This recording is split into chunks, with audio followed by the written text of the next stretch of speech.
आज तर 4 वाजताच लागले होते डबा बनवायला. माझी झोप तर अजिबात सुद्धा झालेली नव्हती, कारण रात्री पण 12:30-1 पर्यंत जागी होते. व्हिडिओ वगैरे एडिट करत होते, माझे सगळे कामं बाकी होते.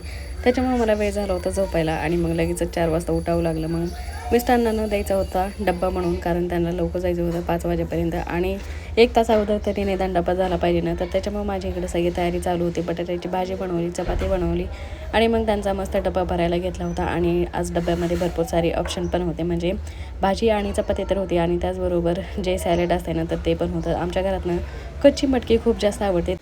मोड आलेली मटकी, काकडी आणि त्याचबरोबर बटाट्याची भाजी आणि चपाती हे सगळं होतं. मग त्यांचा मस्तपैकी डबा भरून दिला.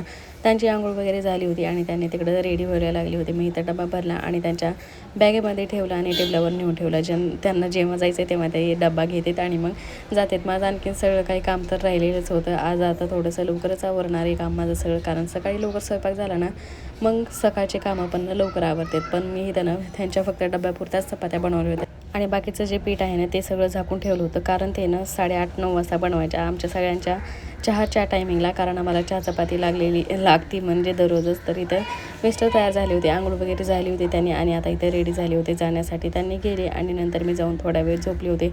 नंतर वापस उठल्याच्या नंतर बटाट्याची भाजी आमच्या घरात आईला आवडत नाही, त्यांना जमत नाही बटाट्याची भाजी, म्हणून इथं कारलं बनवायले होते. आणि आमच्या घरात कारलं ना सगळ्यालाच आवडते, कोणीच कारलेला नाही म्हणत नाहीत. भाजी बनवून झाली, सगळ्यांनी जेवण ते केले आणि मग नंतर कपडे धुतले होते. तर चला मग उद्या आहे अक्षय तृतीया. सगळ्यांना अक्षय तृतीयाच्या खूप खूप शुभेच्छा. भेटू आपण पुढच्या व्हिडिओमध्ये, तोपर्यंत बाय बाय.